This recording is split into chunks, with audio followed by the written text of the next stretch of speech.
Hello anime lovers. तो आज हम एक्सप्लेन करेंगे डीमन स्लेयर सीज़न 3 के एपिसोड नंबर 6 को। अगर आपने इससे पहले के एपिसोड नहीं देखे हैं तो पहले वो देख लीजिए, लिंक मैं आपको डिस्क्रिप्शन में दे दूंगा। पिछले एपिसोड में हमने देखा तांजीरो ने तीनों डीमन की गर्दन काट दी थी और वो देखता है गेन्ना ने चौथे डीमन की गर्दन काट दी है, लेकिन वो डीमन जैसा लग रहा है। इस एपिसोड की स्टार्टिंग में कराकू को दर्द हो रहा था क्योंकि उसकी गर्दन वो जोड़ नहीं पा रहा था। तो सेकिडो कहता है थोड़ा समय लगेगा लेकिन हम फिर से जुड़ जाएंगे। अब तांजीरो को सब समझ आ गया था, इन चारों डीमंस का सर वो एक साथ काट दे तो ये मरेंगे नहीं। इसके बाद तांजीरो नेजुको को मलबे में से निकालता है। फिर तांजीरो को 5वें डीमन के होने की गंध मिलती है और वो समझ जाता है यहाँ 5वां डीमन भी है। तभी गेन्या तांजीरो की गर्दन पकड़ लेता है और कहता है अपने आप को ज़्यादा ताकतवर समझा है, अपर रैंक वाले डीमन को मैं मारूंगा। तूने अपर 6 को अकेले नहीं हराया था, इसीलिए तू हाशिरा नहीं बन पाया, पर इस डीमन को मैं हराऊंगा और हाशिरा बन जाऊंगा। इसके बाद तांजीरो बताता है कि यहाँ 5वां डीमन भी है, मैं उसे ढूंढता हूँ और तुम उसे मार देना। और तांजीरो नेजुको दोनों हाशिरा बनने में गेन्या का साथ भी देंगे। ये बात सुन गेन्या शांत हो जाता है। इसके बाद सेकिडो उन पर हमला करता है जिससे वो बच जाते हैं और तांजीरो कहता है जैसे ही 5वां डीमन मिलेगा मैं तुम्हें बता दूंगा। गेन्या तब तक तुम इन्हें रोको और डीमन के चक्कर में नेजुको को कुछ मत कर देना, वो मेरी छोटी बहन है। जिस पर नेजुको हाथ उठाती है। इसके बाद गेन्या और नेजुको डीमन से लड़ रहे होते हैं और तांजीरो 5वें डीमन को ढूंढने लगता है और वो तांजीरो को वो डीमन मिल भी जाता है और तांजीरो उसके पास जाने लगता है, पर तांजीरो पर उरुगी हमला करने लगता है। अब तांजीरो गेन्या से कहता है कि वो डीमन यही है और गेन्या 5वें डीमन को मारने जाता है और तांजीरो डीमन से लड़ने लगता है। फिर एक डीमन नेजुको के पेट में अपना भाला घुसा देता है और सेकिडो नेजुको पर बिजली से हमला करता है। जैसे ही तांजीरो उसका हाथ काट देता है और सेकिडो सोचता है इसका वार पहले से भी ज़्यादा तेज़ हो गया है और इसके साथ तांजीरो उरुगी का पर भी काट देता है और नेजुको आजेसु को जला देती है।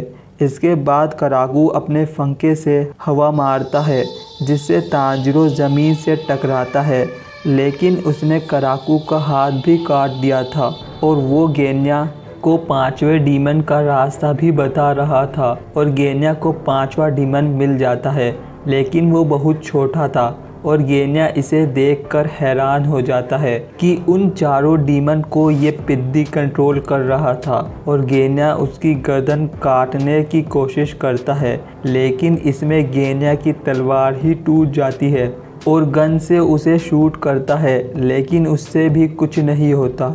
इसके बाद सेकिडो गेन्या के पीछे उसे मारने आता है और गेन्या सोचता है अब ये डीमन मेरी गर्दन पर मारेगा जिससे मैं बच नहीं पाऊंगा।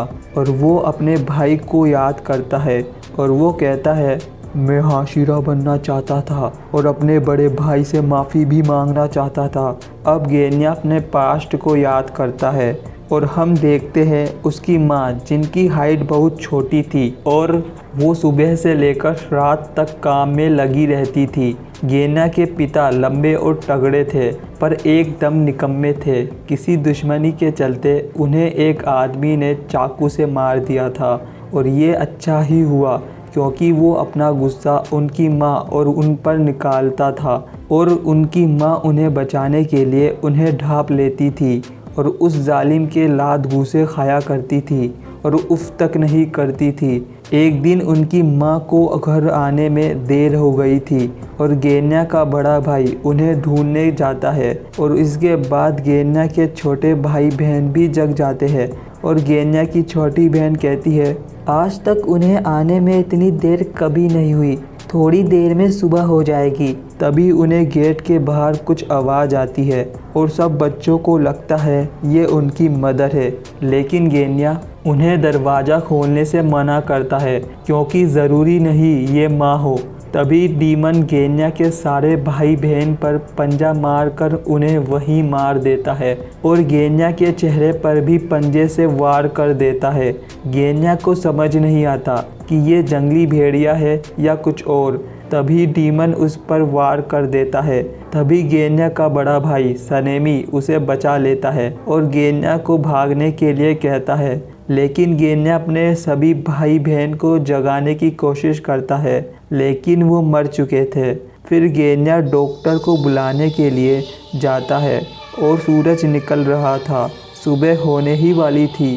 तभी वो सनेमी को देखता है जो खून से सना हुआ था और उसके हाथ में एक बड़ा सा चाकू था और नीचे उनकी माँ का कटा हुआ शरीर पड़ा था, जिसे गेन्या गले लगाकर रोने लगता है और वो कहता है, माँ के हत्यारे हो तुम।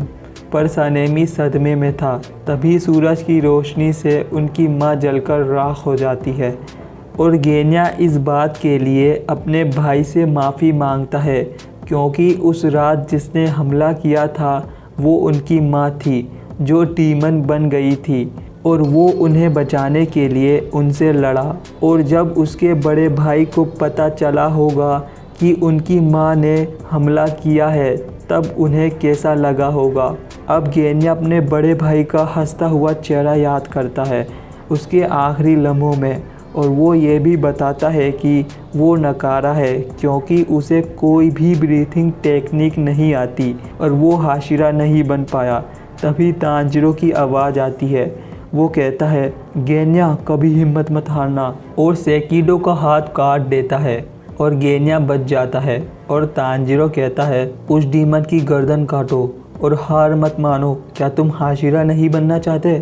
तभी आजेसु अपने भाले से एक जानलेवा हमला करता है, पर तांजिरो को कुछ नहीं होता क्योंकि गेन्या बीच में आ गया था, जिससे गेन्या के शरीर में बहुत सारे छेद हो जाते हैं। और गेन्या कहता है, मैं उसकी गर्दन नहीं काट पाया, तू आगे बढ़ और उसकी गर्दन काट दे, मौका दे रहा हूँ, जा तांजिरो।